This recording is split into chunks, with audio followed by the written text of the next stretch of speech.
14th November, 1944. 9:47 a.m., Nakano, Tokyo. On the roof of the Japanese Air Defense Command Post stood the German military attaché, Lieutenant Colonel Hans Kretschmer, peering into the sky through binoculars. A minute later, something flew over the city that would forever change his idea of war. At an altitude of about 9,000 meters, hidden from the naked eye, moved 111 American B-29s. But Kretschmer did not know the most important thing. Those aircraft were seeing the ground through the clouds. They saw his city. They saw the Nakajima factory under his charge. And all of this, through metallic eyes, the Germans did not even suspect. ANAPQ-13, a ground-scanning radar operating at 9,375 megahertz. To German intelligence, the name meant nothing.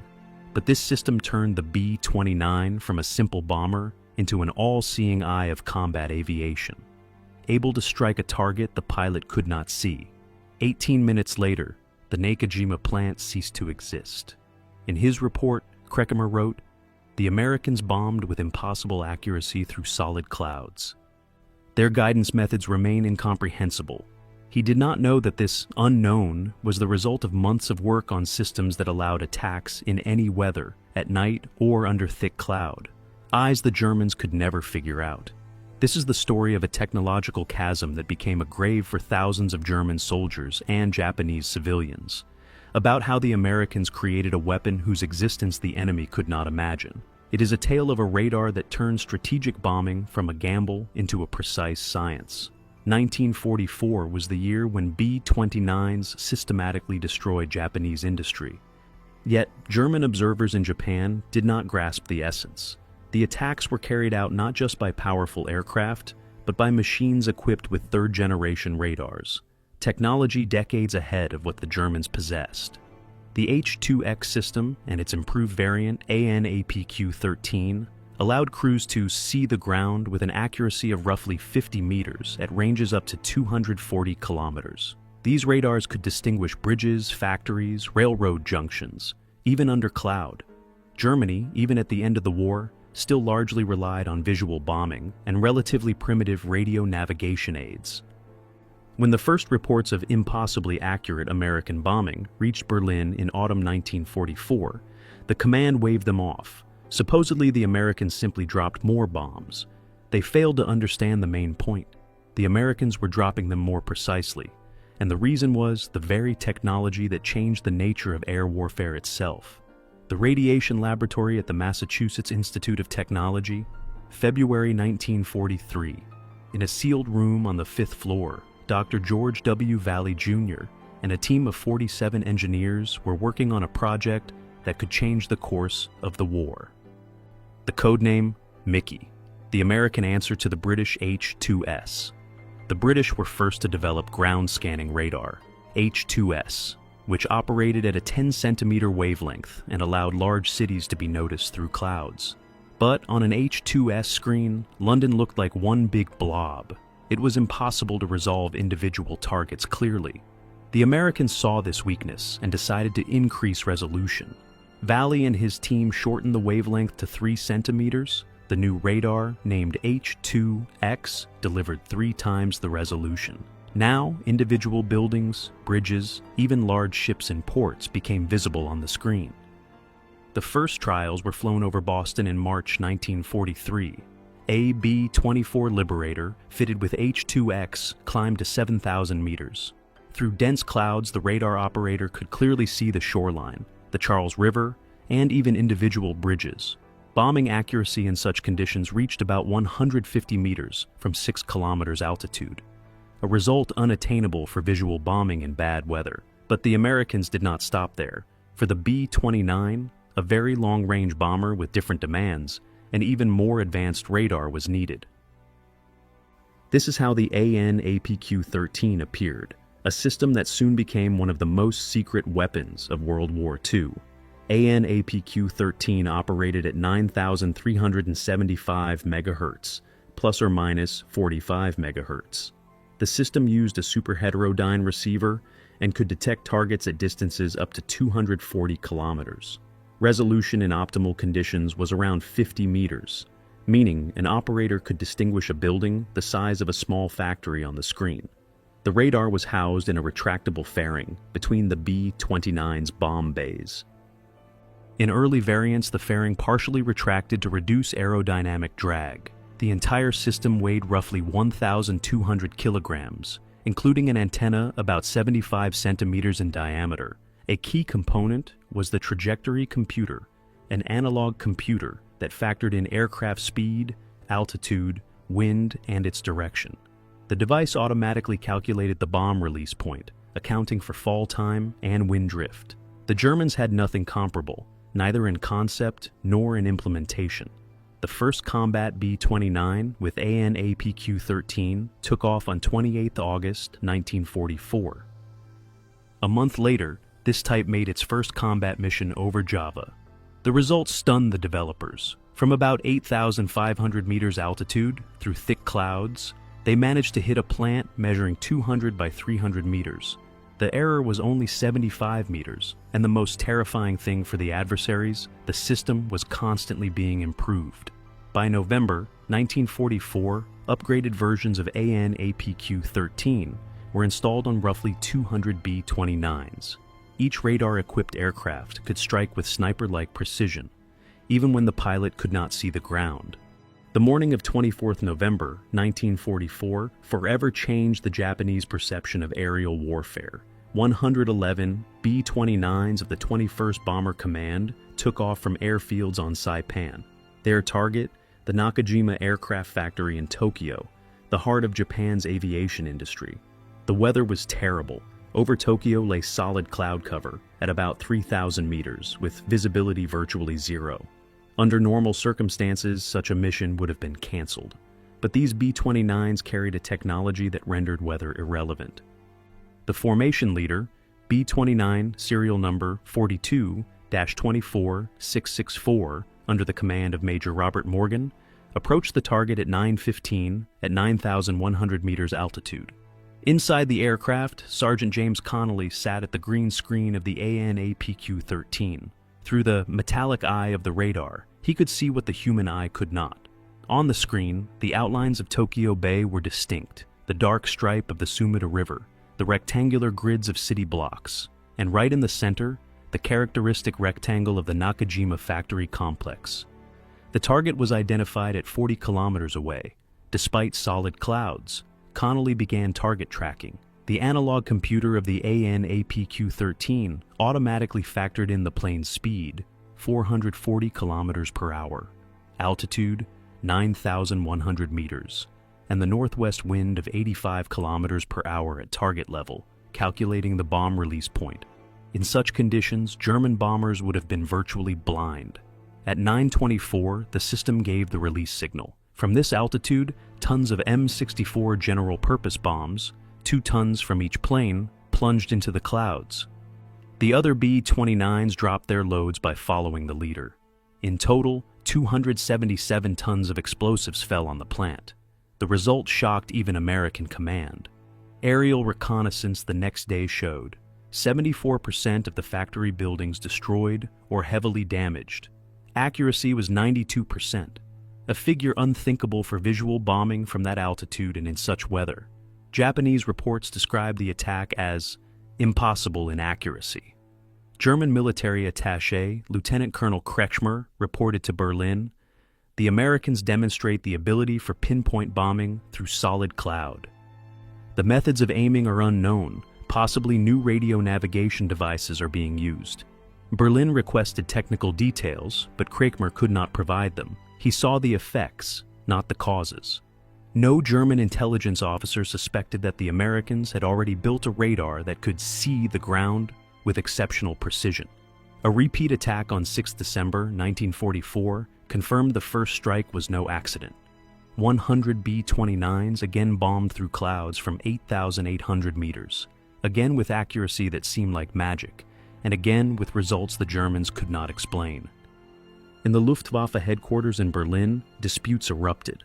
The technical department insisted the Americans simply dropped more bombs, lucky hits. Intelligence suspected new radio navigation aids. Both explanations were far from the truth. The truth lay elsewhere. The Americans had created a guidance technology that turned their bombers into all-weather snipers, a tool the Germans could only dream of. To grasp the scale of the gap between American and German bombers, one must compare their targeting systems. The difference was staggering. The German Heinkel, a Ju-177, the Reich's most advanced heavy bomber, relied mainly on visual aiming and relatively primitive radio navigation systems.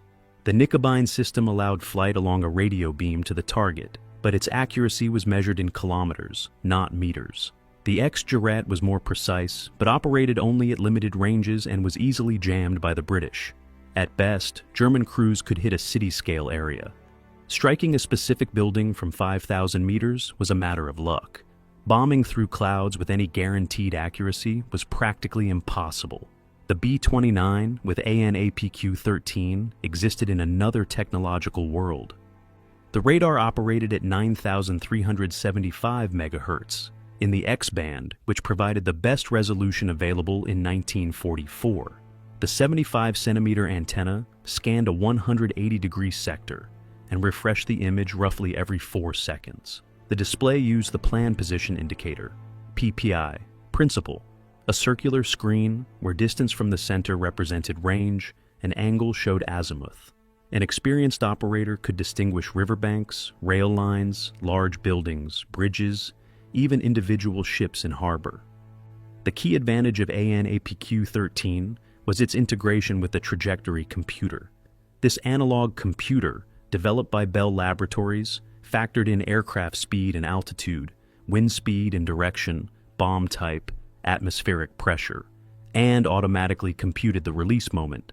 The operator locked the aim onto the target and pressed lock on. The computer determined the release instant to tenths of a second. Errors rarely exceeded 30 meters from about 9,000 meters altitude. Accuracy no other system of the era could match. Compare this with German equipment. The Lotfe 7D, the most accurate German bomb sight, required perfect weather and precise knowledge of wind speed. Even then, errors were 200 to 300 meters.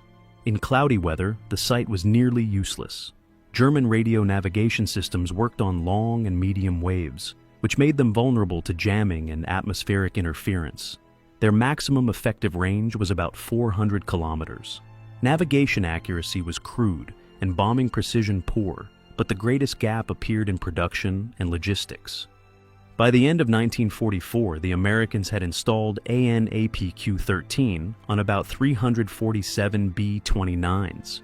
Each system cost about $125,000, at more than a typical German bomber, but American industry could afford it. Germany, even in theory, could not mass-produce such devices. They required rare materials, precision machinery, and thousands of skilled technicians. Western Electric and Bell Laboratories worked in 3 shifts, producing about 15 radar sets per month. In Germany, at the same time, there was not even enough copper wire for radios.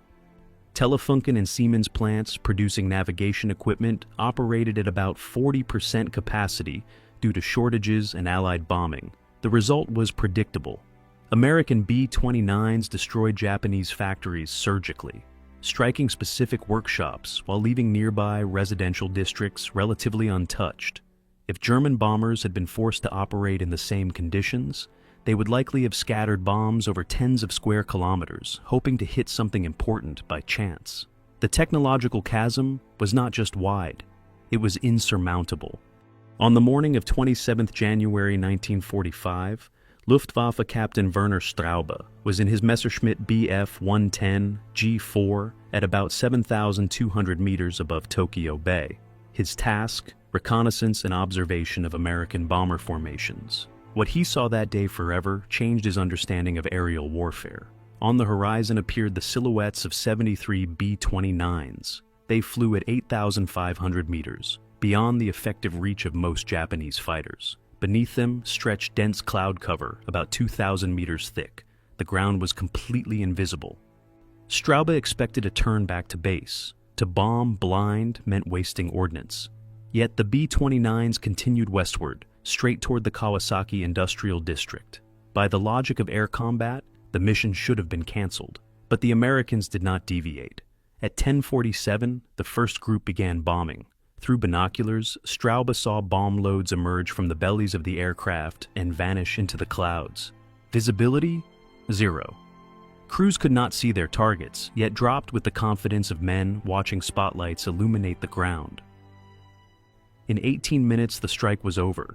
134 tons of bombs vanished into the clouds. Straube radioed, "The Americans bombed blind. Probability of hits minimal. Expected damage negligible." The next day, aerial photographs shattered these assumptions. The Kawasaki aircraft plant was 86% destroyed. Almost all bombs landed within the factory grounds. 23 production halls reduced to rubble. The power plant obliterated by a direct hit, while the nearby railway hub remained untouched. Straube could not reconcile what he saw in the air with the results on the ground. The Americans had no visual contact with the target, yet hit with a precision unattainable even in perfect weather. It contradicted every rule of warfare he knew. In his report, he wrote, "The Americans possess unknown means of target guidance, probably secret optics or fundamentally new radar." Berlin requested details. Straube could not provide them. He observed effects, not the mechanism. No German engineer could explain how to bomb accurately through clouds with sniper precision. Through February 1945, similar reports came from all German observers in Japan. The Americans struck factories in Nagoya, the shipyards of Yokohama, the arsenals of Kobe, always through clouds, always with impossible accuracy, systematically leveling specific buildings while leaving nearby structures untouched. The most detailed report came from Major Karl Hesse, who observed the 25th February attack on Tokyo's Mitsubishi plant. B-29s approached from the northwest at 8,800 meters, solid overcast at about 3,200 meters, ground visibility 0. Bombing lasted 14 minutes. All bomb runs landed within factory grounds, not a single bomb outside the perimeter. Such accuracy is impossible without direct visual aiming. Hesse grasped the essence. The Americans saw through clouds, but misjudged the nature of this vision. He assumed advanced optics, infrared devices, or special photo systems. The idea of a radar capable of distinguishing ground targets from tens of kilometers away, with resolution in tens of meters, seemed fantastical to the Germans. Their FUG-200 Hohentville could detect ships at sea, but accuracy was measured in kilometers. Identifying a 100 by 200 meter building was impossible. Luftwaffe technical experts proposed an alternative. Perhaps the Americans used a network of radio beacons secretly planted near targets by agents. Navigation via radio compasses. The theory collapsed quickly.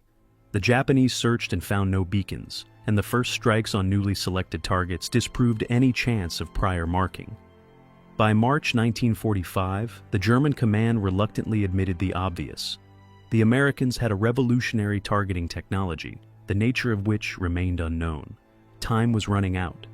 The war in Europe was ending. And the Germans never learned the truth about the radar eyes of the B-29. The night of 9th-10th March 1945 became a turning point in the Pacific War. 334 B-29s took off from Saipan, Tinian, and Guam. The mission code was Operation Meeting House, but history remembers it as the bleakest bombing in history. The targets were Tokyo's residential districts. The primary ordnance, M69 incendiary clusters. Attack altitude, 1,500 to 2,000 meters instead of the usual 9,000. General Curtis LeMay made a radical choice. Switch from pinpoint high-altitude strikes to a low-altitude mass arson of the capital. Even under the low-level paradigm, the AN/APQ-13 remained a key tool. The radar provided precise navigation over a blacked-out city and allowed crews to pick nodal reference points to lay incendiaries into the most densely populated areas. At 12:07 a.m., the first B-29, callsign Pathfinder leader, entered Tokyo's airspace. On board, Major Thomas Power personally handled radar guidance. On the AN/APQ-13 screen, the outlines of the Imperial Palace, Ueno Park, and the Asakusa district, with its characteristic grid of canals, stood out clearly. Power chose an aiming point in the center of Shidamachi, the most densely built-up part of the city. Wooden houses separated by narrow lanes created ideal conditions for a firestorm. The ANAPQ-13 enabled the first clusters to be placed with about 50-meter precision, laying the foundation for maximum fire spread. At 12:15 a.m., the first stick of 182 M69 cluster bombs fell. Each carried 38 incendiary elements that deployed at about 600 meters and blanketed an area of about 200 by 500 meters with napalm tongues. Radar guidance ensured perfect coverage of the ignition start zone. Over the next 20 minutes, another 333 B-29s methodically poured 1,665 tons of incendiaries onto the city. Every crew held course and release points by radar, something difficult to replicate with such systematization, even without Japanese blackout. German observers could not fathom how the Americans laid out bombs so precisely over a dark city. The consequences exceeded the darkest expectations. By dawn, flames had engulfed roughly 40 square kilometers of Tokyo. Over 100,000 civilians were killed, more than by the atomic bomb at Hiroshima.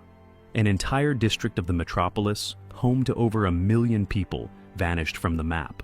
German military attaché Colonel Heinz Kreipe urgently reported to Berlin. The Americans have demonstrated the capability for large-scale yet accurate night bombing. Navigational precision is impossible without special technical means. They likely employ secret radar systems for aiming at urban targets. It was their closest guess, yet still incomplete. Kreipe imagined radar as an auxiliary navigation aid, not as an instrument capable of detailed mapping of a city with tens of meters resolution. On the night of 11th-12th March, the Americans repeated the operation over Nagoya. 285 B-29s burned out 8 square kilometers of industrial zone, blanketing specific factory districts, while at the same time avoiding adjacent residential areas. Again, radar guidance delivered surgery at the scale of a conflagration. 13th-14th March, Osaka. 16th-17th March, Kobe again. Each time, hundreds of B-29s systematically incinerated cities, using ANAPQ-13 to select precise approach headings and drop zones. In 2 weeks, roughly 84 square kilometers of urban fabric were erased. The most terrifying aspect for the Japanese was the predictability of these raids. Everyone knew that next time the B-29s would appear exactly where planned. The radar eyes turned American bombing into a relentless machine of destruction with no counter. German observers recorded details of each operation, yet never unlocked the secret of the accuracy. Their dispatches to Berlin are suffused with astonishment and bafflement. The results were obvious, the underlying mechanism was not. By May 1945, the Americans had burned out 178 square kilometers of Japanese urban areas. About 60% of the country's industrial potential turned to ash. Japan lost the war not only because of the atomic bombs, but also because of those invisible radar eyes that allowed the B-29s to destroy targets with a precision no other bomber in the world possessed. Morning of 6th August, 1945, Northfield, Tinian Island.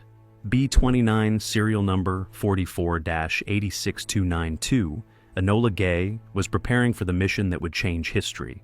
In the bomb bay, Little Boy, weighing about 4,400 kilograms. Yet the decisive piece of equipment was an unassuming radar altimeter, specially modified as a nuclear proximity fuse based on X-band solutions from the family of airborne radars, the line to which the ANAPQ-13 belonged. Aircraft Commander Colonel Paul Tibbets understood. Success would be determined not only by yield, but by detonation altitude precision. Little Boy had to explode at roughly 580 meters, maximizing the zone of total destruction. A deviation of even a few tens of meters would eat into the effect. The radar altimeter, built on modules and principles used in ANAPQ-13 class systems, provided measurement accuracy down to a few meters. It was one of the most secret parts of the entire system, a technology whose existence the Germans hadn't imagined even in bold conjectures. At 8:15 and 17 seconds a.m., Enola Gay reached Hiroshima. Bombardier navigator Major Thomas Farabee set the optical sight on the T-shaped Aoi Bridge, a control point. Even in worse weather, the crew had radar instruments to guarantee approach to the target through clouds. At 8:15 and 43 seconds a.m., Little Boy left the bomb bay, 43 seconds of fall, and the critical 580 meters. The radar altimeter continuously read the distance to the ground and fed signals to the detonator. At 8:16 and 2 seconds a.m., an airburst occurred at the preset altitude, right over the city center. Yield, about 15 kilotons, equivalent to 15,000 tons of TNT. In an instant, the heart of Hiroshima vanished in a flash hotter than the sun's surface. About 80,000 people died immediately, tens of thousands more in the following months. The radius of total destruction reached about 1.6 kilometers. German specialists still in Japan did not believe the first reports. Nuclear physicist Dr. Kurt Diebner, connected with the Uran project, was in Tokyo during the Hiroshima strike and first assumed the Americans had used a giant chemical bomb. Only after Japanese scientists measured radiation did he realize the truth. The US had built atomic weapons the Reich never achieved. Even then, he failed to grasp the radar altimeter's role in the jewel-like precision of the burst. On 9th August 1945, a second B-29, Boxcar, dropped the plutonium Fat Man on Nagasaki. Again, a precise airburst at about 503 meters, ensured by a radar altimeter. Again, German observers recorded the effects of a technology whose nature they did not understand. On 15th August, Emperor Hirohito announced surrender. The war was over. For the Germans, the entire chain of decisions that enabled both mass radar-guided bombardment and precise altitude nuclear airbursts remained a black box. In their final reports, German attachés mentioned mysterious navigation aids, unknown optical devices, probable radar systems.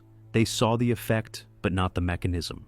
After the capitulation, the Allies found in the Abwehr and Luftwaffe technical intelligence archives hundreds of pages on the riddle of American accuracy.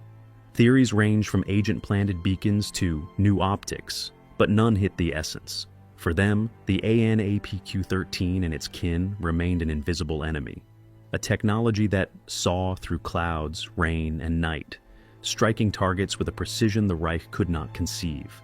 Only when the US released the first technical materials on bomber radars in 1946 could German engineers grasp the scale of the gap. They lost not only for lack of resources, they also lost because they could not imagine what seemed like fantasy.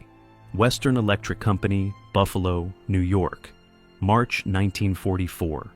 In classified shop number 7, about 1,200 workers labored in 3 shifts, assembling AN/APQ-13 sets. Each day the shop turned out roughly 5 complete systems.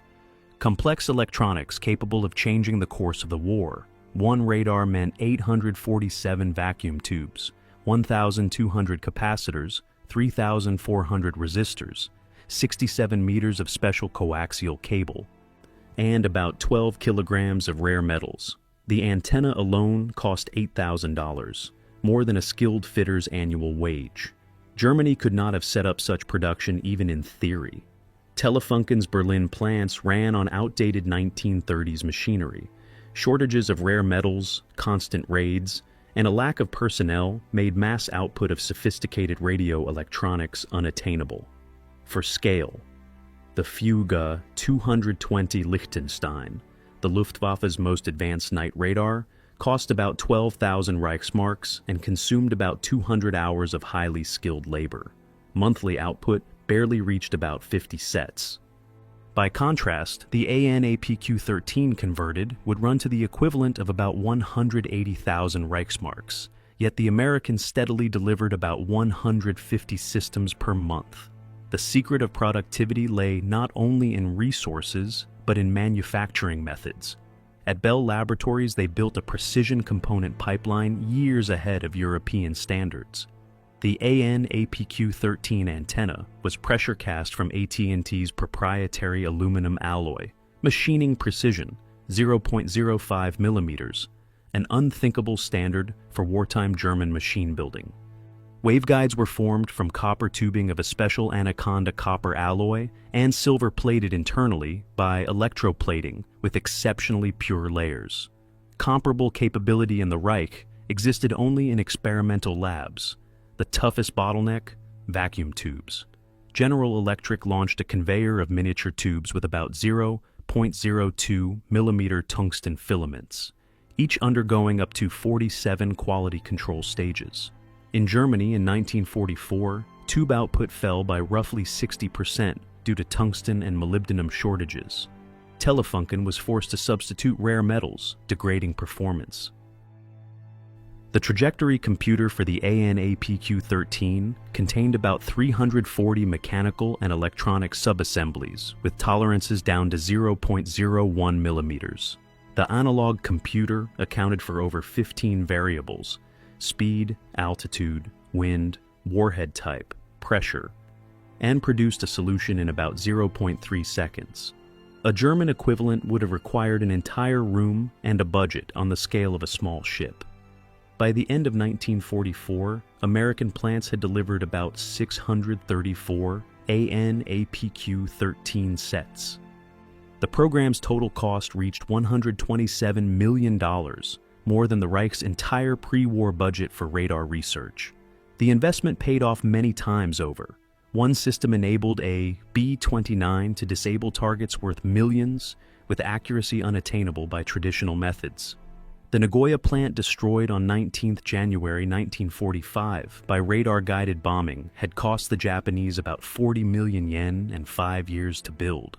Restoration in the pre-war format became unrealistic.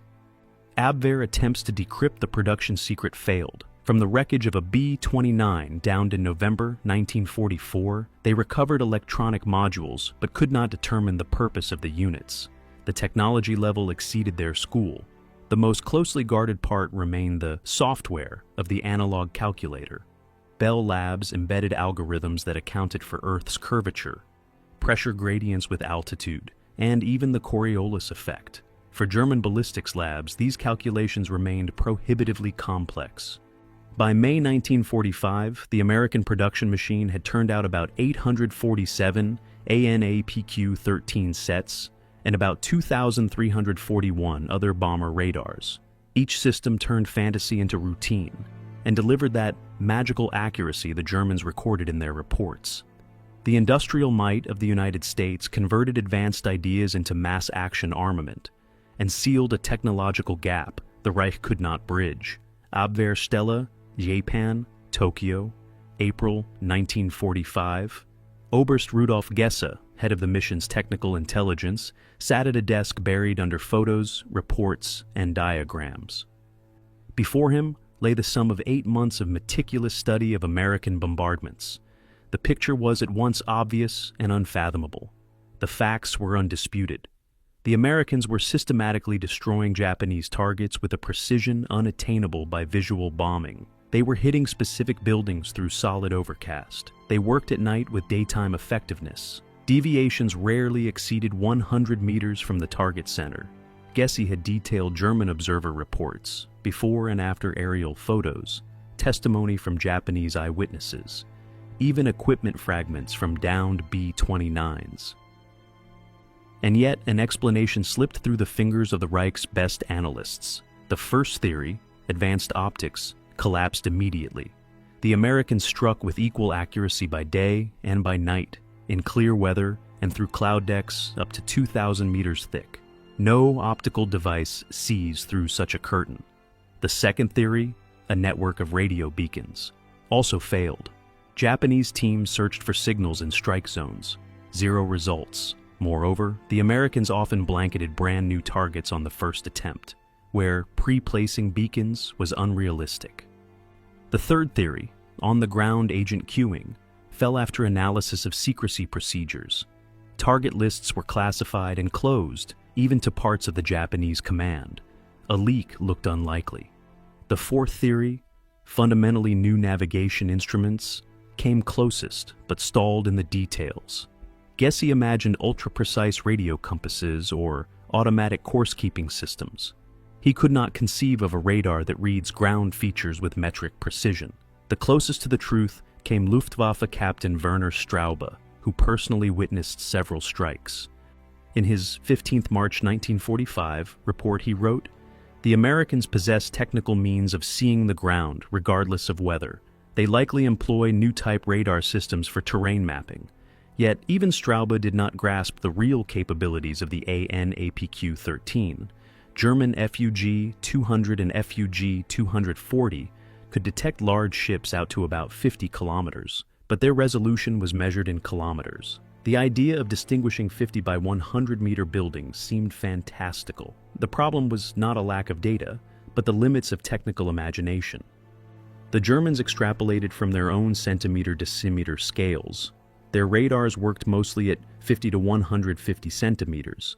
The concept of centimeter band systems with a few meters of resolution lay beyond their cognitive frame. The Abwehr made correct observations, but built false conclusions. An operations report of 25 April 1945 stated, "The Americans employ unknown technical means for precise aiming under limited visibility. The nature of these means remains unidentified. We recommend intensifying technical intelligence on American aviation electronics." The recommendation arrived too late. In May, Germany capitulated. The Pacific War rushed to its finale, and the B-29's radar eyes remained a riddle. Most ironic of all, the key to the puzzle had lain on their desks since November 1944. Fragments from a downed B-29, including antenna parts, reached a Luftwaffe laboratory in Berlin. Experts failed to recognize their purpose. They mistook the complex AN/APQ-13 antenna for a radio set or navigation component. The notion of bomb aiming via such unassuming electronics seemed absurd. Post-war interrogations of German intelligence officers revealed the scale of misunderstanding. Gessi remained convinced to the end of his life that advanced infrared telescopes were the answer. Straube spoke of secret radar beacons, supposedly laid by submarines along Japan's coast. They saw the result of a revolution, not its mechanism. The summer of 1945 brought a new fear to Japanese pilots. They feared not only the B-29s, but the invisible force that guided their raids. Captain Saburo Sakai of the Imperial Air Service, an ace with 64 confirmed victories, noted in his diary, "The B-29s fly like birds that know their way home. They do not circle the target or make extra approaches. They come in, drop, and go, as if someone invisible holds their hand and leads them to the heart of our cities." The sense of all-seeing power exceeded the destructive effect itself. Pilots knew the Americans could hit any target in any weather. That knowledge eroded the will to fight as surely as fire and falling concrete. What terrified most was predictability. If the Americans announced a strike on a city, it burned almost on schedule. Radar guidance turned a threat into a self-fulfilling prophecy. Said, meant, done. German observers recorded the moral break. Major Heinz Kreipe wrote on 20th July 1945, "Japanese pilots have lost aggressiveness in engagements with B-29s. They attack without conviction, as if they already know resistance is futile. The Americans have achieved moral dominance through technical superiority. AN/APQ-13 became a weapon of psychological pressure, though no one set that goal explicitly. The ability to strike through any obstacle created the image of an omnipotent enemy. It seemed the Americans controlled the sky itself. This appeared vividly during Operation Starvation, the mining of Japanese ports by B-29s. The Americans dropped magnetic mines in the harbors of Yokohama, Kobe, and Osaka, with such precision that they sealed specific fairways while leaving fishing channels open. Sailors could not fathom how, in darkness, one could lay out minefields so accurately. They credited submarines and saboteurs. The thought of bombers using airborne radar contours of shorelines and port structures to choose optimal release points seemed incredible. By August 1945, major ports were effectively blockaded, not so much by the number of mines as by fear of entering the marked zones. Radar-precise mine-laying produced an effect exceeding the bare lethality of the ordnance. German naval attachés studied these raids closely. Kapitän zur See Gerhard Wagner, in a report to the Kriegsmarine, and has described the impossibly precise placement of mines and posited secret hydroacoustic means for seabed mapping. He could not imagine that data from an airborne radar sufficed to tie drop points reliably to narrow channels, shoreline relief, and port installations. The most powerful psychological blow came with the 25th May 1945 raid on the Imperial Palace. 470 B-29s methodically cleaned the surrounding district, while leaving the palace buildings themselves untouched. The symbol was transparent. The Americans could hit anything, whenever they wished. Kripe telegraphed Berlin, the Americans demonstrated surgical precision in politically sensitive areas. Their level of technical control allows them to dictate terms through a demonstration of force. Emperor Hirohito's decision to capitulate ripened not only after the atomic strikes, but also after the realization of futility against an all-seeing air arm. Radar superiority struck not only workshops and docks, it struck the will to resist. Japanese generals concluded, an enemy who can hit any target through any barrier cannot be defeated by traditional means. Continuing the war would mean the mechanical dismantling of the country, factory by factory, city by city, with clockwork precision. The Germans never grasped this psychological revolution. They saw concrete and ash, but did not understand how technology breaks a nation's spirit. The AN/APQ-13 proved a weapon not only against buildings and factories, it struck at confidence itself, at the sense of control over the sky and one's own fate. 15th November 1944, near Moscow, Tushino Air Base. Red Army Colonel Pyotr Fedorov stands by a heap of twisted metal, remains of B-29 serial 42-6256, shot down over Manchuria by Japanese fighters. From this aircraft, they hoped to glean the secrets of American aviation, but it raised more questions than it answered. Fedorov, an engineer by training and an experienced intelligence officer by trade, methodically catalogs every part. Wright R 3,350 engines, more powerful than anything Soviet Design Bureau have. Armor, lighter yet stronger than Soviet equivalents. But most puzzling is a strange metal disc about 75 centimeters in diameter with rippling concentric rings. The item resembles nothing in Soviet catalogs. The surface is perfectly smooth, with machining precision unattainable in wartime mass production. In the center, an intricate rotating assembly on precision bearings. Around the rim, contacts to hook into unknown electronics. Fedorov assumes it is part of a radar system, but the radars known to Soviet specialists use simple rod antennas. Such a complex parabolic structure seems excessive for air target detection.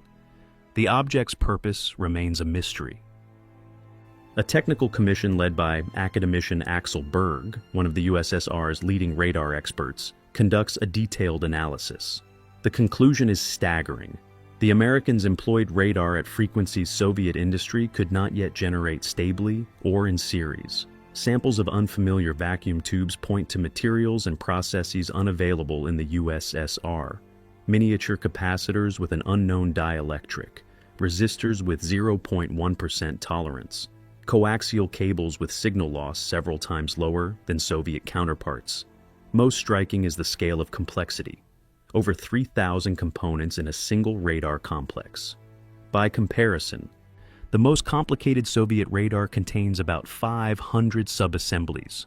It follows that a single airborne radar consumed more high-end parts than the USSR used for the entire air defense system of its capital. Berg formulates the finding. The Americans created a new concept of radar, not merely detecting targets, but detailed mapping of terrain. Such resolution allows distinguishing building-sized objects at tens of kilometers. Attempts to replicate the technology fail. Industry cannot produce tubes with the required parameters.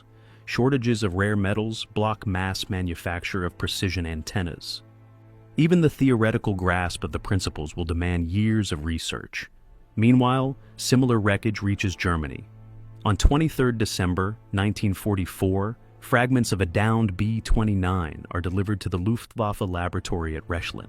Chief Engineer Oberleutnant Karl Steinhoff is tasked with identifying the unknown equipment. Steinhoff recognizes a radar antenna almost at once, yet its construction is bewildering. The system's operating frequencies far exceed the capability of German generators, and the machining tolerances demand tools and methods the wartime Reich simply does not have. No less impressive is the analog computer, a complex electromechanical machine with hundreds of gears, cams, and contacts. The Germans grasp that it is a trajectory computer, but the scale and speed of its calculations exceed contemporary bombing expectations. Reading the report, Werner von Braun remarks, "The Americans are solving problems we never even posed. Their approach to bombing resembles missile guidance, precision, and automation at the edge of the possible." By spring 1945, neither Soviet nor German specialists have assembled the full picture of the equipment's purpose. Before their eyes lie fragments of a revolutionary system, yet its working principle slips away. The technological gap proves too wide to bridge by reverse engineering. Most ironic of all, the key sits right before them: a parabolic antenna, high-frequency generators, an analog computer. Everything belongs to an airborne radar mapping system. But to integrate these elements inside an aircraft seems impossible to engineers of the era. The B-29 wrecks become a window into the future of avionics for Soviet and German engineers, a future the Americans have already realized, while their opponents are still trying to understand the rules of a new world. May 1945. Berlin in ruins, the Reich on its last breath, and in the underground bunker of Luftwaffe Technical Intelligence, Colonel Hans Dittmar is still trying to crack the American secret. On his desk lies the final radiogram from Tokyo, a detailed report on the strike against Hiroshima. 6th August, 8:16 local time. 1 aircraft, 1 bomb, city almost completely destroyed. Epicenter, Aioi Bridge. Accuracy, absolute. Burst altitude about 580 meters, per Japanese physicists' calculations. Dittmar reads the report a 4th time, gnawing at the technical details. Atomic weapons. Shocking, but not a surprise. German physicists admitted the theoretical possibility of a nuclear explosion. The real enigma is the precision of employment. To achieve maximum effect, the bomb must detonate at a strictly specified altitude. An error of 50 meters eats up to 20% of the effect. At 100 meters, yield is effectively halved. The Americans hit exactly. How? Visual aiming cannot deliver such stability from about 9,000 meters. Barometric altimeters are not precise enough. A mechanical timer inevitably scatters due to changes in fall rate. Dittmar recalls a year's worth of reports on impossibly precise American bombing. Now that precision has found a terrifying application, the enemy not only sees factories through clouds, he triggers a nuclear charge with meter-level accuracy. On 9th August, the last telegram arrives. Nagasaki destroyed similarly. 1 aircraft, 1 bomb, absolute precision. Emperor considering capitulation.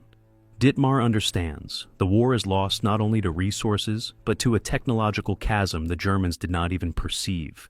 In his final report, dated 12th of May 1945, 3 days before Germany's capitulation, he writes, "The Americans possess a suite of precision guidance technologies that enables the surgical employment of any weapon. The nature of these means remains unclear, but their impact on the course of the war is decisive. The document will never reach its addressee. Berlin will fall, the archives will be seized by the Allies, and Dittmar will end up in Soviet captivity." With him vanishes the Reich's last chance to comprehend American superiority. True understanding will come in 1946, when the United States publishes the first materials on bomber radars. German engineers in POW camps read the articles on AN/APQ-13 with shock and envy. The technology they had tried to grasp for 2 years turns out even more complex than their boldest guesses allowed. Dr. Edward Adelbert from the camp at Wright-Patterson writes to his wife, "Now it is clear why we lost. The Americans fought with 21st century weapons against our World War I technology. They saw targets we could not even imagine." Former Chief of Luftwaffe Technical Intelligence General Martini admits under interrogation, "We knew the Americans had better planes and more fuel. We did not suspect they had forged a different philosophy of air war. Their bombers were not just machines, they were systems that thought within set algorithms. A post-war metaphor one might today call artificial intelligence. The most painful realization. All the clues lay in plain sight. Reports of precise strikes through cloud, fragments of complex electronics, observations of tactics, all pointed to a radically new technology. But technical imagination was shackled by the limits of one's own experience. Professor Heinz Kammhuber, architect of Germany's night air defense system, would sum up in his post-war memoirs, "We prepared for yesterday's war, and the Americans brought the war of tomorrow. Our radars hunted aircraft, theirs read the ground. We fired at areas, they chiseled targets out of reality." By 1947, when the full specifications of the AN/APQ-13 are released, German specialists finally grasp the scale of American superiority. But the knowledge arrives too late. The war is over. The Reich is in ruins. And the B-29's radar eyes enter history as the technology that remade the very principle of strategic bombing. Summer of 1947, Dayton, Ohio, Wright-Patterson Air Force Base. In the classified T-2 hangar stands B-29 serial number 44-62070, one of the last Superfortresses with its original AN/APQ-13. Around the aircraft gather German and Japanese engineers brought over under Operation Paperclip. They are to take apart, screw by screw, what only yesterday looked like sorcery. Dr. Hermann Oberth, a pioneer of German rocketry, sees up close for the first time the legendary radar that had remained a blind spot to him for 2 years. A parabolic antenna, about 75 centimeters in diameter, precision waveguides, a complex analog computer. Every detail speaks to a technological level unattainable for wartime Germany. This isn't just a radar, Oberth tells his colleagues. It's integrated artificial sight. A machine sees the Earth almost like human eyes. The Americans built a cyborg bomber decades before we even began to think in those terms. Japanese engineer Colonel Kikahara Kitamura, former designer of carrier fighters, studies the AN/APQ-13 operator display. The green screen with a live map of the terrain seems to him like a magic crystal from science fiction. The pilot sees what no human can, Kitamura notes. Clouds, rain, night do not exist for this machine. It lives in a world of radio waves, where every object has its own electronic fingerprint. This is another reality. American instructor Major James Connolly, a former AN/APQ-13 operator on B-29s, demonstrates the system on a trainer. The base's outskirts appear on the screen: buildings, roads, hangars, even individual aircraft on the ramps. Resolution is about 50 meters out to about 240 kilometers, he explains. We could pick out a factory hall inside a residential district, find a specific hangar on an airfield, and put a bomb on the center of a bridge with an error of only a few meters. The German engineers listen with a mix of admiration and bitterness. Dr. Wilhelm Rahn, a former member of the V2 program, sums up, "We spent billions of Reichsmarks on ballistic missiles with accuracy of plus or minus a kilometer. The Americans achieved plus or minus 50 meters with ordinary bombs and smart electronics. What impresses most is not the level of individual modules, but their systemic integration. AN/APQ-13 is not just another radar, but a component of an information complex that fuses navigation, weather, ballistics, and tactical planning. The Americans thought in systems," explains Professor Luis Alvarez, one of the radar program participants. "We didn't tweak the sight. We rewrote the very concept of a bombing operation as a data processing workflow. This approach was a revolution. Instead of relying on the pilot's craft, automate aiming and guidance. The machine does what a human cannot in time: compute, compare, decide. And it does so in seconds with mathematical discipline." By the end of 1947, solutions derived from AN/APQ-13 had seeded the next generations of bomber systems, radars evolving into fire control complexes for the strategic aviation of the Cold War. The Japanese and German specialists who laid hands on this technology would soon become pioneers of post-war radio electronics at home.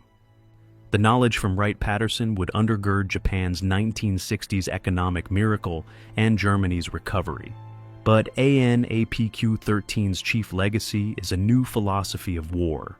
Victory goes not only to massed tanks and infantry, but to the quality of data and the precision of its use.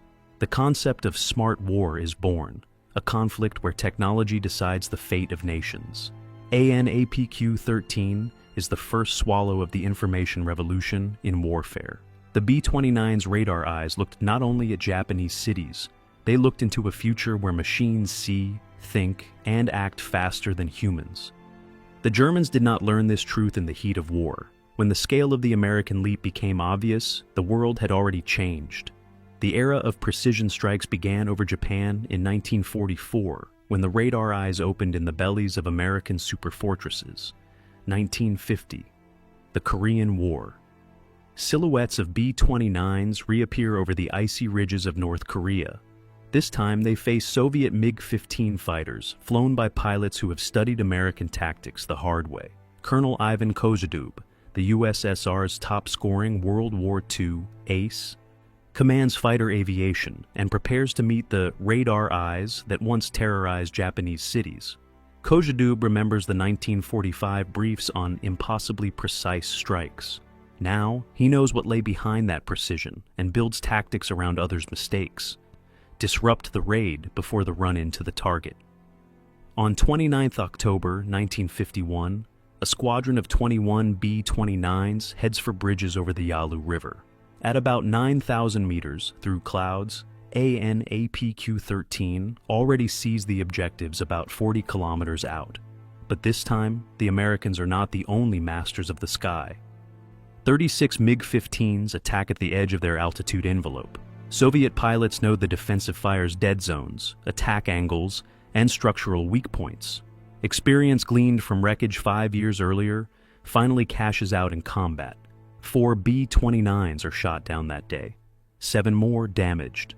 For U.S. command, these losses are unacceptable. The era of unpunished high-altitude raids is over.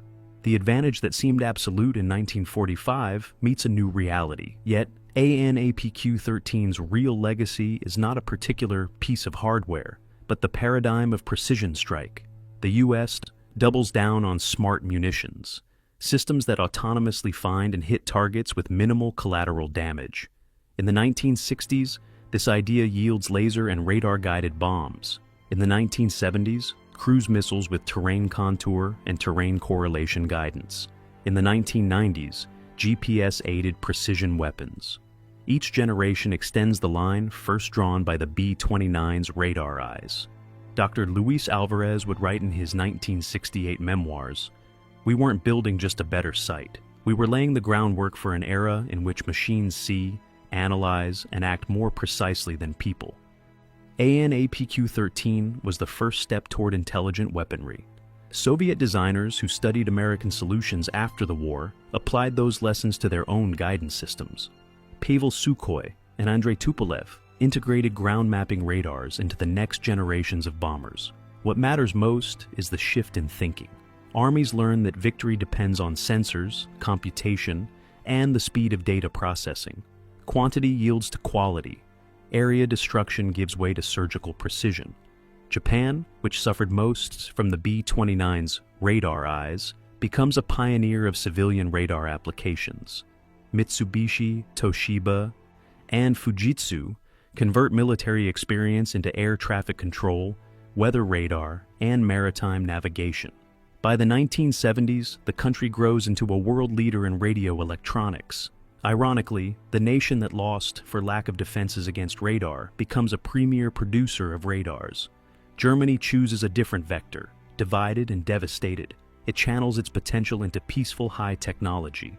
Siemens and Telefunken lead in industrial automation and communications. Knowledge gleaned from post-war study of American systems becomes part of the economic miracle. The deepest consequence of AN/APQ-13 is the democratization of precision. What in the 1940s was available only to superpowers, by the end of the 20th century spreads worldwide. Even small states gain the ability to strike targets with accuracy that in 1945 seemed fantastical. The B-29's radar eyes looked not only at factories, They look toward an era of drones, cruise missiles, satellite guidance, and algorithms that wage war across thousands of kilometers. A world where machines fight machines, and humans make decisions far from the front line. 2003, Iraq. A GPS-guided Tomahawk cruise missile confidently enters the window opening of a specific building in Baghdad, destroys the command post, and bypasses adjacent structures. Circular error, about 3 meters. Time from launch to impact, roughly 2 hours of flight over thousands of kilometers. Operation Iraqi Freedom Commander General Tommy Franks watches a wall of monitors. On the screens, satellite imagery, UAV streams, data from ground sensors. Every target is identified, classified, and matched to a specific munition. War turns into a global surgical procedure. "We're doing what our predecessors only dreamed of," Franks tells the staff. "We hit the enemy where and when we need to, minimizing collateral damage." This is the evolution of a concept that began with radar-equipped B-29s over Japan. The straight line from AN/APQ-13 to GPS-guided munitions is obvious. The principles are the same: remote detection, automatic trajectory computation, precise guidance regardless of weather. The platform changed. Radio waves gave way to satellite signals, analog calculators to digital processors. At the National Museum of the U.S., Air Force at Wright-Patterson stands B-29 Bockscar, the aircraft that dropped Fat Man on Nagasaki. Next to it, a panel about AN/APQ-13. Each year, crowds look at the modest metal box labeled Ground Mapping Radar, without realizing they're seeing the forefather of modern precision weapons. MIT professor Jeremy Kindleberg, great-grandson of one AN/APQ-13 engineer, leads students. This radar let a machine see a target more precisely than a human for the first time. Today the concept looks simple, but in 1944, it was a breakthrough. The students glance at the bulky 1940s electronics and can't help comparing them with the smartphones in their pockets. A phone's GPS chip delivers meter-level accuracy, beyond the reach of the best systems of that era. Yesterday's science fiction has become routine, but the philosophical questions raised by AN/APQ-13 haven't vanished. Who should make life and death decisions, human or machine? How autonomous may combat systems be? Where is the boundary between human control and algorithmic choice? 2020, Nagorno-Karabakh. Azerbaijan's Bayraktar drones destroy equipment with accuracy reminiscent of B-29 radar strikes. Robots hunting humans, autonomously choosing priority targets. History's circle tightens. The all-seeing sky returns. In 2019, Vietnam veteran Colonel, retired James Burton, notes, "We went from B-29 radar eyes to AI on the battlefield in 75 years. The speed is staggering, but the logic is constant. Replace human error with machine precision." China, once a victim of Japanese aggression and American bombing, now builds high-precision strike systems. CASIC works on AI-guided hypersonic weapons capable of choosing targets within groups on their own. Heirs of the victims becoming architects of new arms. 2023, a Ukrainian drone destroys a Russian tank using autonomous recognition. AI identifies, computes, attacks without operator input. The cycle begun by the B-29's radar eyes reaches a new level. Technologies German engineers failed to grasp in 1945 have become the backbone of modern doctrine. 21st century conflicts prove again and again, precision beats mass. The surgical war born over Japan defines the face of today's clashes. 2024, Silicon Valley. At Palantir Technologies headquarters, engineers polish Project Maven, AI for intelligence analysis. On the monitors, satellites, UAVs, intercepts. Algorithms recognize targets, assess threats, recommend means of engagement. Co-founder Alex Karp tells journalists, "We're building digital eyes that see the battlefield better than the best analyst. In seconds, the system sifts terabytes, finding patterns beyond human perception." This is the evolution of ideas that began with World War II radars. The distance from AN/APQ-13 to Maven is measured not only in years, but in qualitative leaps of computation. The 1944 radar saw about 240 kilometers. 2024 AI analyzes the planet in near real time, stitching together a mesh of sensors and cameras. Yet, the logic is unchanged. Replace human perception with machine perception, reaction with automation, error with algorithmic precision. What Bell Labs laid down in 1943 has grown into global automation of war. During the 2022 to 2024 war in Ukraine, these principles showed in full. UAVs with electro-optical systems and elements of AI. Destroyed equipment in precise series, 90% accuracy. A bar unreachable for the best pilots of the past. Machines fight machines. Humans command from hundreds of kilometers away. Military technology historian, Stanford professor Robert Work, drew the line in a 2023 lecture. ANAPQ-13 was the first swallow of the information revolution in war. The B-29's radar eyes were the prototype for every subsequent artificial perception system on the battlefield. The deepest irony is the double life of military technology. GPS, created to guide missiles, is the basis of civilian navigation. The Internet, born as military communications, is humanity's network. The B-29's radar solutions evolved into air traffic control systems that save lives daily. Rebecca Grant of the Mitchell Institute wrote in a 2024 report, "We live in a world built by World War II technologies. Every GPS navigator, every airport radar, every autopilot system carries the DNA of 1940s developments." Germany and Japan, which in 1945 failed to understand American radars, became leaders in civilian electronics. Siemens, Bosch, Sony, Panasonic turned military legacy into products that improve billions of lives.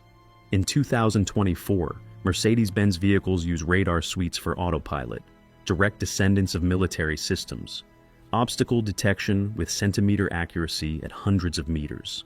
Technologies that once shattered cities now protect on the roads. And yet, the questions posed by the B-29's radar eyes remain open. How far should we push autonomy in war? May AI independently apply lethal force? Where is the line between human control and machine freedom of action? In 2023, the UN Bercy began discussions on international limits to autonomous weapon systems. Diplomats are trying to regulate what humanity first faced in the skies over Japan 80 years ago. The circle closes. The technologies German intelligence could not decode, in 1945 became the foundation of 21st century civilization.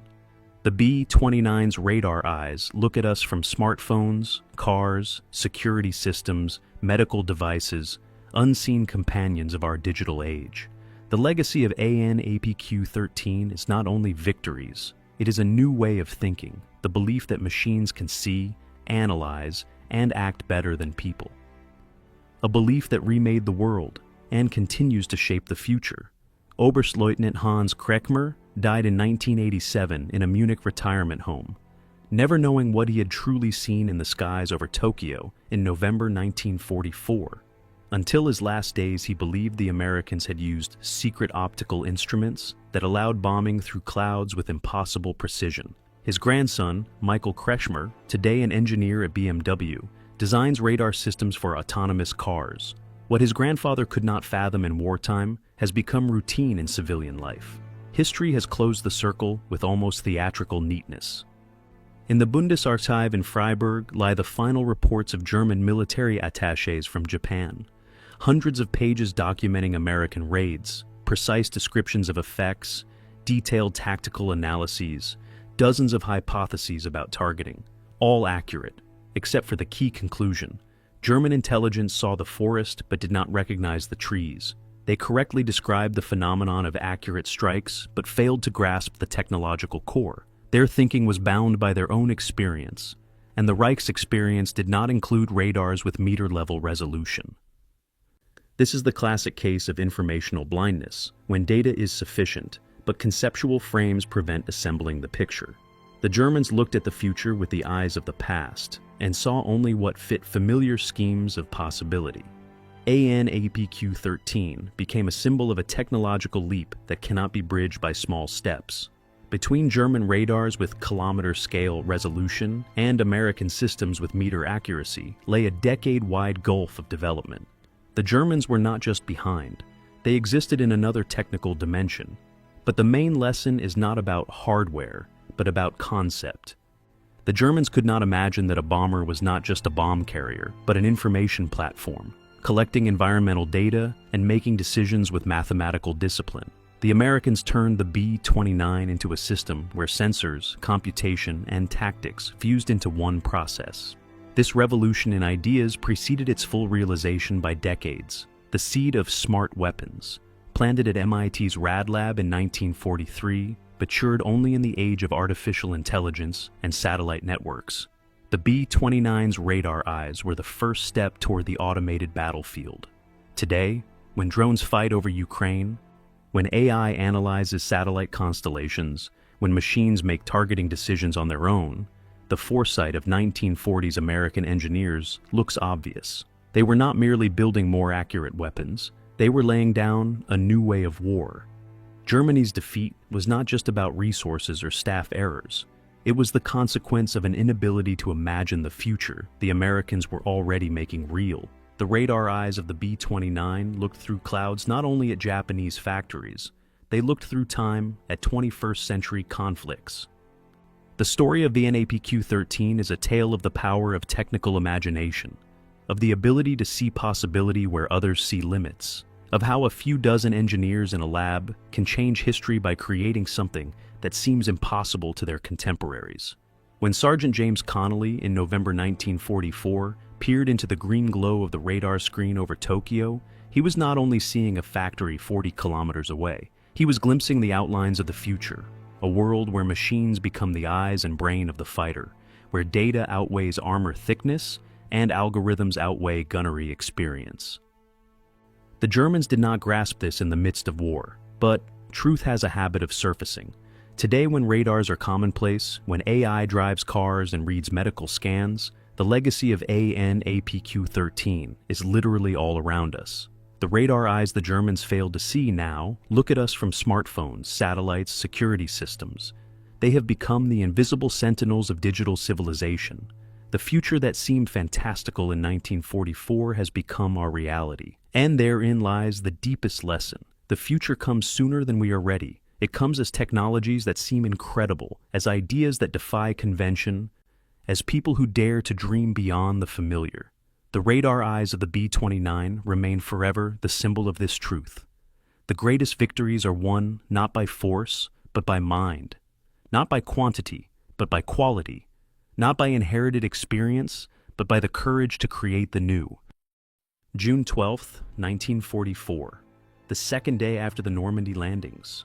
German medical officer Klaus Müller stands beside a field hospital in Calvados and freezes at the sight before him.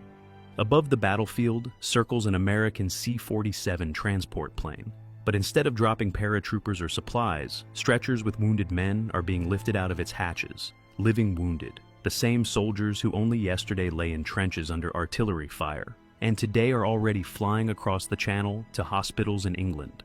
Das ist unmöglich, Müller whispers as he watches the aircraft gain altitude. Impossible. According to all the rules of military medicine, evacuation was supposed to be slow, by truck, by train, through secured corridors. Yet here, the Americans were lifting critically wounded men 3,000 meters into the air, where pressure drops and temperatures hover near freezing. Müller did not yet know he was witnessing the birth of a new era in military medicine, an era where time itself became the main weapon against death. When we think of World War II, we picture tanks, bombers, submarines. But in the shadow of these battles, another revolution was unfolding.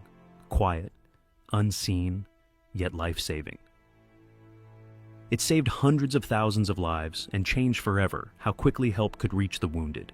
Up until 1942, evacuation looked almost the same as in the First World War. Trucks, trains, ships. Days, sometimes weeks on the road. With every passing hour, survival chances slipped away. American medics understood the system had to be broken. The idea seemed insane.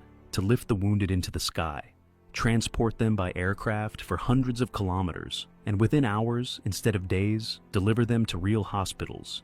Germans, proud of their discipline and logistics, dismissed it as reckless adventurism. But the Americans not only dared, they built a system that worked with clockwork precision. January 1942, Bowling Field Air Base near Washington. Colonel David Grant sat at a desk piled with reports from North Africa. The numbers struck like a knife. 40% of wounded Americans were not dying from injuries themselves, but from complications during transport. Infections, hemorrhages, shock, all consequences of the long, grueling journeys by land. Grant was more than a doctor. He had flown as a pilot in the First World War and knew an airplane covered in 1 hour what a truck needed an entire day to do. The first experiment had been carried out as early as September 1941 in the Philippines. A P-40 fighter was modified to carry a single patient. Equipment was stripped out, and a tiny treatment compartment improvised. A soldier who had been given just 24 hours to live was flown to hospital in 4 hours and survived. But the real breakthrough came in North Africa. November 1942. American troops land in Morocco and are immediately confronted with a problem. Casualties are countless, field hospitals near the front nearly non-existent, and the nearest proper facilities hundreds of kilometers away across the desert. Chief Medical Officer of the 12th Air Force, Major Charles Kelly, made a decision that seemed suicidal: turn C-47 transports into flying hospitals. On paper, the plan made sense, but could a critically wounded man endure the flight? Only experience would tell. February 1943, Yusufia Airfield near Casablanca. Sergeant Mechanic John McCormick stares at a C-47 that has just delivered a load of medical equipment. In just 1 hour, that same aircraft is scheduled to take 12 wounded soldiers from a hospital near Tebessa into the air. Transforming a transport plane into an ambulance was no easy task. Mounts for stretchers had to be installed, ventilation ensured, and space left for a doctor and nurse to work. The C-47 was ideal, reliable, with a spacious cargo bay, and the ability to land even on short field strips. Engineers worked around the clock. Along the fuselage, they fitted 4-tier racks for stretchers, up to 18 lying patients per flight. If injuries were lighter, capacity rose to 27 seated. The central aisle remained clear for medical staff.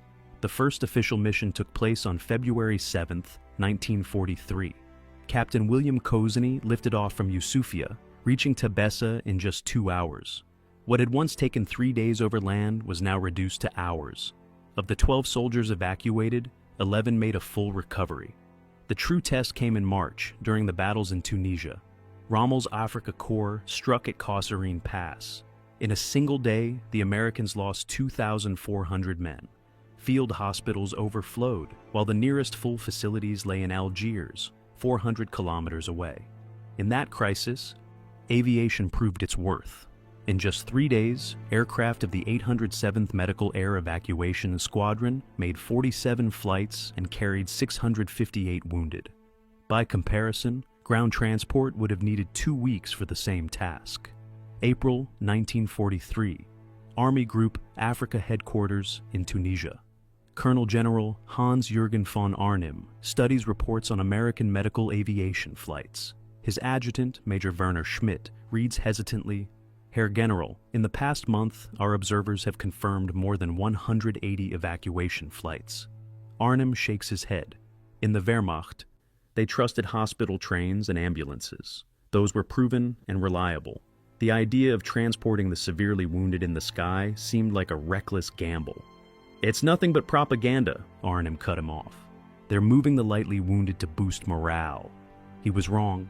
American statistics spoke for themselves. Mortality among the wounded had dropped from 4.5% to 2.3%, almost by half. That meant thousands of lives saved. The secret was not only speed. The Americans introduced the principle of stabilize and evacuate. Provide basic care immediately, then fly the patient out at once. Instead of complex surgeries in the field, doctors focused on stabilizing vital functions and sending the man to a full hospital. Lieutenant Elizabeth Scott, one of the first nurses on evacuation flights, recalled, "We didn't know how the body would react. Could it withstand the flight? Would bleeding start again with the pressure change? Would the heart simply stop?" Experience taught quickly. They discovered that at altitudes over 3,000 meters, patients with chest wounds developed complications. So flights were carried out at 1,500 to 2,000 meters, even under threat of anti-aircraft fire. Another lesson: speed mattered more than comfort. A soldier delivered to hospital in 2 hours had far greater chances of survival than one carried for 3 days in a hospital train with soft mattresses. June 1943. USAAF Base, Mildenhall, England. Colonel Melvin McNickerson studies the map of Operation Husky, the invasion of Sicily. The task seemed impossible. Organize evacuation for 160,000 soldiers set to land on enemy shores. At his disposal, 12 squadrons with 16 aircraft each, 192 C-47s, capable of carrying up to 3,500 wounded daily. The numbers impressed, but McNickerson understood. The key was not quantity, it was organization. The Americans built a system like an assembly line. Near the front, they set up casualty collection points, small field hospitals close to airstrips. There, doctors performed triage: who could be flown immediately, who needed stabilization, and who could wait. The crucial innovation was the flight nurse, nurses specially trained to work in the air. Before the war, such a profession did not exist. Training was organized in a matter of months. Louise Taylor from Nebraska went through a 16-week course at the School of Aviation, Medicine at Randolph Field, Texas. They trained us to work amid turbulence and noise, to study the effects of altitude on the body, to provide care in the narrow aisle between stretchers, but above all, they trained us to make decisions instantly. On July 10, 1943, Operation Husky began. In the first 48 hours, 66,000 Americans landed on Sicily's southern coast. Casualties were heavy, about 2,300 wounded.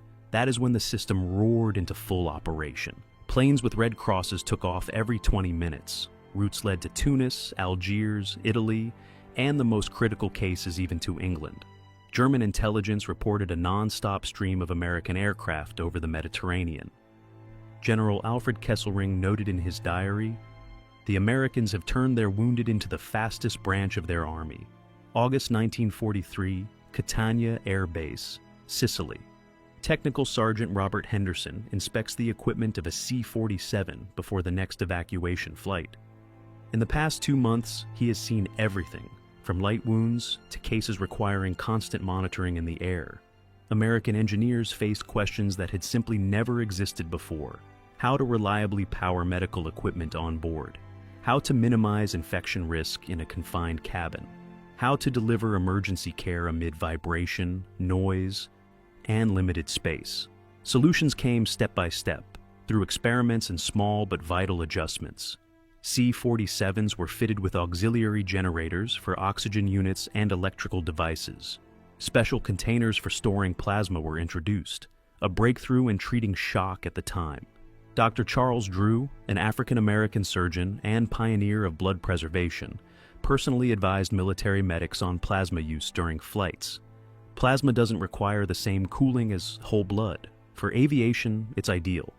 The hardest challenge turned out not to be technical, but human: overcoming fear.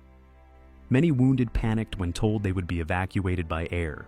Sergeant James Collins, who lost a leg at Messina, recalled, "It felt like they were carrying me off to die in the sky. We had never flown before, and now, wounded like that." Flight nurses developed a precise ritual of psychological support: calmly explain what was happening, show how the stretchers were secured, emphasize that the aircraft wasn't a hospital in the sky, but a fast bridge to a real hospital. Nurse Marion Wheeler remembered, "The most important thing was giving back control. Explain every step. Give them an anchor in words." Technical innovations did not stop. Stretchers were fitted with shock absorbers to reduce jolting. Air conditioning systems were added to stabilize cabin temperature. Portable defibrillators appeared, ready for sudden complications. Burn evacuations posed a unique challenge. Humidity and pressure shifts could worsen the condition. military surgeons tested different treatment protocols until they found methods that allowed safe air transport for burn patients. By the end of 1943, the system worked like clockwork, from wound to hospital admission in 6 to 8 hours. Before the war, similar journeys had taken 3 to 4 days.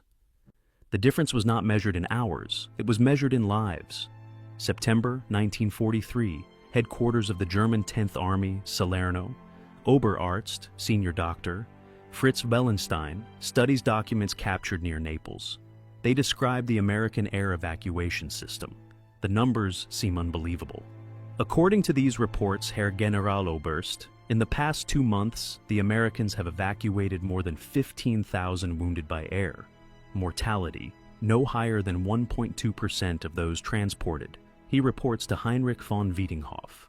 Von Wiedinghoff shakes his head. The Wehrmacht relied on hospital trains, which, due to the risk of air raids, usually ran at night. Evacuation stretched into weeks, and mortality among the severely wounded remained between 8 and 12%. For a long time, this was simply not believed. SS Chief Surgeon Karl Gebhardt publicly declared that air evacuation is an American invention designed to demoralize German troops. But the facts painted another picture. Abwehr agents repeatedly observed American hospital C-47s landing on newly captured airfields. Radio intercepts confirmed coordination between squadrons and medical services on the ground. In October 1943, the Germans tried to intercept an American aircraft. A Messerschmitt Bf-109 of JG-53 attacked a lone C-47 with red crosses over the Tyrrhenian Sea. The pilot, Oberleutnant Wilhelm Crisp, expected to see an empty transport. Instead, through the windows, he glimpsed rows of stretchers and nurses working with wounded men mid-flight. Stunned, he broke off the attack and returned to base. His report became one of the first official confirmations of the system's reality. Hermann Göring demanded explanations from the Luftwaffe Medical Service. Why was there no equivalent system in Germany? The answer was down to earth. Transport aircraft were lacking. Every Junkers Ju-52 was at its limit, mostly committed to supplying frontline units. Moreover, German doctrine followed another principle: treat as close to the front as possible. Wehrmacht field hospitals had operating rooms and attempted complex surgeries on the spot. The American approach of stabilize quickly and evacuate immediately seemed risky and superficial. But statistics left little room for doubt. By the end of 1943, U.S. deaths from medical complications had sharply declined. For the Germans, the numbers remained at First World War levels. By May 1945, the American air evacuation system had become, in essence, the most effective military medical service of its time. It not only saved lives, it demonstrated technological and organizational superiority. June 6, 1944, 0730. Membury Airfield, England. Major Robert Matthews receives the short message he has awaited for months. Operation Overlord has begun. Prepare for mass evacuation. According to the plan, 156,000 Allied troops were to land in Normandy. Expected casualties: up to 12,000 wounded in just the first 2 days. To save them, U.S. command prepared the largest medical air operation in history. The 816th Squadron had 36 specially converted C-47s. Each could carry 18-liter patients or 27 seated wounded. On paper, that meant over 1,300 evacuated per day. In practice, it was far harsher. The first German airfields in Normandy were little more than cratered strips under constant artillery fire. C-47s had to land literally under bombardment. Captain William Trapp flew one of the first missions from Omaha Beach. We landed on A-21E at 14:20. While loading the wounded, an 88mm shell exploded nearby. We took off already under mortar fire. The squadrons worked at their limits. Aircraft lifted off every 15 minutes. Nurses carried stretchers under fire, while crews departed in total radio silence to avoid betraying airfield locations. Lieutenant Ruth Gardner of the 813th Squadron recalled the day. In 16 hours, I flew 7 missions. We flew to Portsmouth, unloaded, refueled, and back again. There wasn't even time to eat.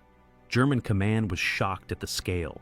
Field Marshal Erwin Rommel, commander of the Atlantic Wall Defense, wrote in his report, "The enemy demonstrates incredible evacuation speed. By our observation, the time from wounding to hospitalization does not exceed 4 to 6 hours.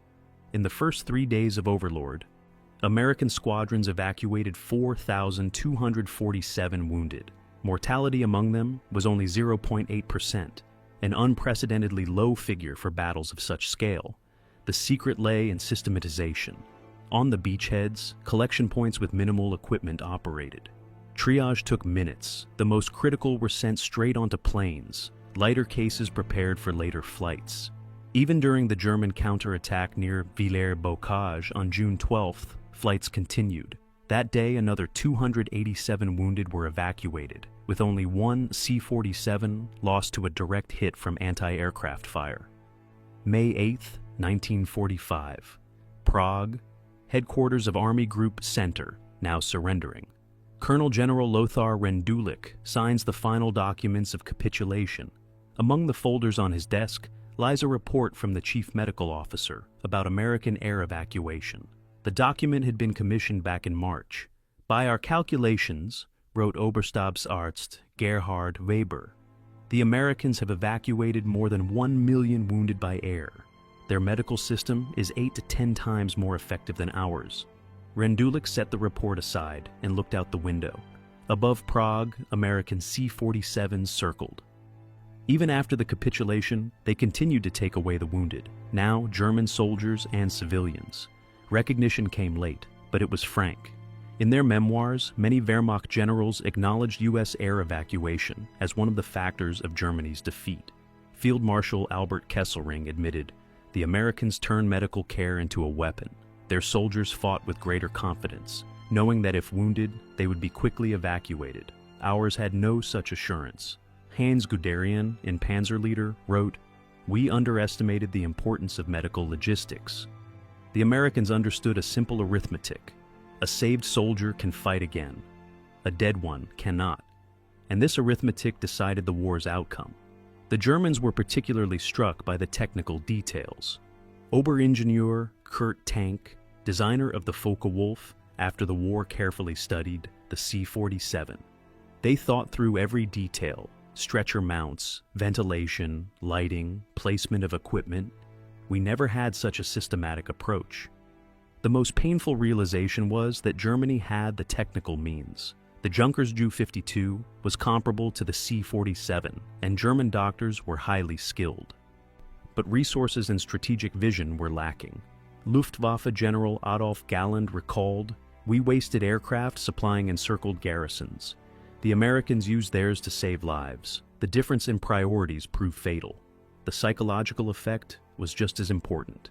German soldiers saw how Americans carried away their wounded and realized the enemy valued the lives of its men more than their own command did. Unteroffizier Franz Müller, who surrendered near Cologne, later testified, "When I saw the Americans spend a plane and crew to save a single soldier, I understood I was fighting on the wrong side." June 1945. Washington. The U.S. Congress hears the report of Army Surgeon General Norman Kirk on wartime medical support. The figures impress even hardened politicians. Thanks to air evacuation, we saved 97.5% of all wounded who reached a medical station. This is the best result in the history of war. For comparison, during the American Civil War, 1/3 of the wounded died. In World War I, 8%. In World War II, the figure dropped to 2.5%. The revolution went beyond the battlefield. Already in 1947, the first civilian air medical services appeared in the U.S. Dr. Igor Sikorsky, son of the famous aircraft designer, created a helicopter ambulance service in New York. "We simply transferred wartime experience to peacetime. The principle is the same. Time decides everything." Europe followed quickly. In 1952, Switzerland founded Rega, an air rescue organization still operating today. Its model was directly copied from the American system. Technical innovations from the C-47 carried over into civilian aviation. Life support systems, methods of patient stabilization, medical equipment for flight. Flight nurse training programs became a separate profession, air nurse. In 1950, The University of Cincinnati launched the first civilian program. But, most importantly, medicine's philosophy itself changed. The principle of stabilize and evacuate replaced the old doctrine of treat in place. Rapid transport to specialized hospitals proved far more effective than prolonged treatment in field conditions. This approach transformed trauma medicine. Modern trauma centers, emergency services, helicopters with doctors, all trace their roots to World War II experience. 1960, Vietnam. Captain Robert Mitchell commands the 57th Medical Company, evacuating wounded U.S. soldiers with UH-1 Huey helicopters. The principles are the same as those pioneered back in 1943 in Europe. "We inherited World War II's lessons," Mitchell told his young pilots. "Speed matters more than comfort. Time is more precious than fuel. Every minute can save a life." In Vietnam, air evacuation reached a new level. Helicopters landed right in combat zones, lifted the wounded from jungles, and delivered them to hospitals within minutes. Mortality among American soldiers dropped to 1.7%, the lowest in the history of warfare. World War II veterans saw the direct continuity. Colonel James Hughes, a former C-47 pilot who commanded medical aviation in Vietnam, recalled, "We only refined what we invented in 1943. The fundamentals remained the same. Civilian medicine advanced in parallel. In 1972, the Emergency Medical Services Act created a national ambulance system in the U.S. Its foundation was the principles tested during World War II. Dr. Peter Safar, pioneer of modern resuscitation, explicitly cited wartime experience. American medics proved back in 1943 to 45 that rapid evacuation saves more lives than treatment on the spot. The same rule applies in peacetime. In the 1980s came the first aircraft designed specifically for civilian medicine. Airlife built a network using modified Learjets and King Airs. Their structure nearly duplicated the military schemes of the 1940s. Technology also continued on the path laid down in the 1940s. Portable ventilators, defibrillators, vital sign monitors, all evolved from equipment first designed for the C-47. The idea of medical aviation spread worldwide. In the USSR, the 1950s saw the creation of sanitary aviation with An-2 aircraft. Britain deployed air rescue for remote areas. In Australia, the Flying Doctor Service saved residents of distant farms. Perhaps the greatest impact was in international humanitarian law. The 1949 Geneva Conventions for the first time explicitly enshrined the protection of medical aviation. Article 36 of the first convention states explicitly, "Medical aircraft, used exclusively for the evacuation of wounded and sick and for the transport of medical personnel and equipment, may not be attacked." Today, medical aviation is a familiar part of healthcare systems worldwide. Yet few remember that it all began with the crazy idea of American medics in 1943 to lift the wounded into the sky in order to save their lives. March 2005, Denver, Colorado. 82-year-old Ruth Gardner sits in an armchair, telling her grandchildren about her service as a flight nurse in World War II. On the wall hangs a photograph, a young woman in uniform standing beside a C-47 marked with red crosses. "We didn't think of ourselves as heroes," Ruth says. "We were just doing our jobs. Only now do I understand. We changed the very idea of medical care." During the war, she completed 247 evacuation flights and saved hundreds of lives.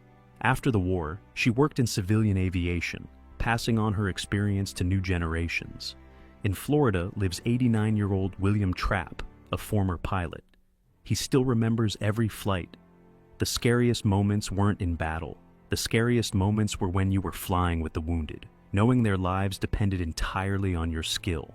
Trapp completed 312 evacuations, logging over 800 hours in the air with the wounded. After the war, he continued flying in civilian aviation, but he always considered those wartime missions the most important of his life.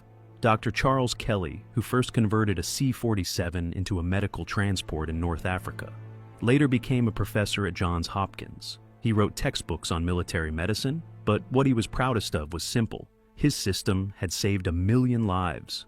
"When I decided to turn the C-47 into a hospital plane," Kelly recalled in 1975, I was thinking only of the specific soldiers dying because of slow evacuation.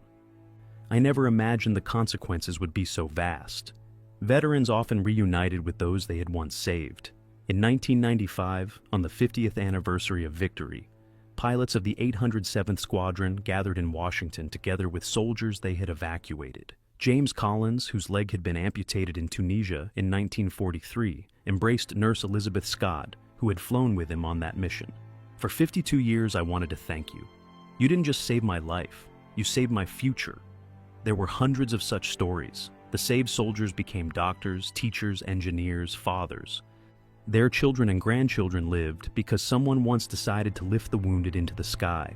The statistics are dry. 1,176,048 evacuated, 97.5% survival rate. But behind every number was a human life, a family that did not lose a son or a father. Today, when we hear the sound of a medical helicopter over the city, few think about where this system began. When an ambulance delivers an injured patient to a trauma center in minutes, we take it for granted. But it all started with an incredible idea 80 years ago, to lift the wounded into the sky. The American medics of World War II carried out a true revolution. They proved that speed outweighed caution, that the risks of flying were less than the risks of delay, that time itself was the most effective weapon against death. The Germans, who considered themselves masters of military organization, could not believe such a system was possible. They saw American C-47s with red crosses flying over battlefields, but dismissed it as propaganda. When they realized the truth, it was too late. The psychological effect was as important as the medical one.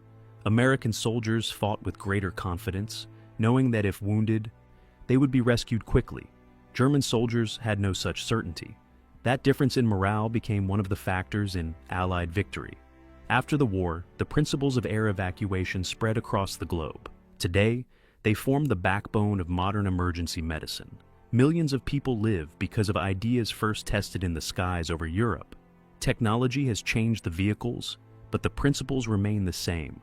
Rapid stabilization, immediate evacuation, transport to a specialized hospital. Perhaps the most important achievement of American air evacuation was not a technical innovation, but a shift in mindset. They showed that a human life is worth any effort, any engineering solution, any risk. That principle became the foundation of modern medicine. Could Colonel David Grant and Major Charles Kelly have imagined, when planning the first medical flights in 1942, that their system would save millions of lives in the decades to come? Hardly, but their courage to experiment with the impossible changed the world. Today, when a medical helicopter lifts off from a hospital roof, when an ambulance races through the city, when doctors save lives thanks to rapid transport, this is the legacy of those American medics who believed in the power of the sky to save human life. Perhaps the Germans were right in one sense when they called it impossible, but sometimes the impossible becomes the only way to save lives.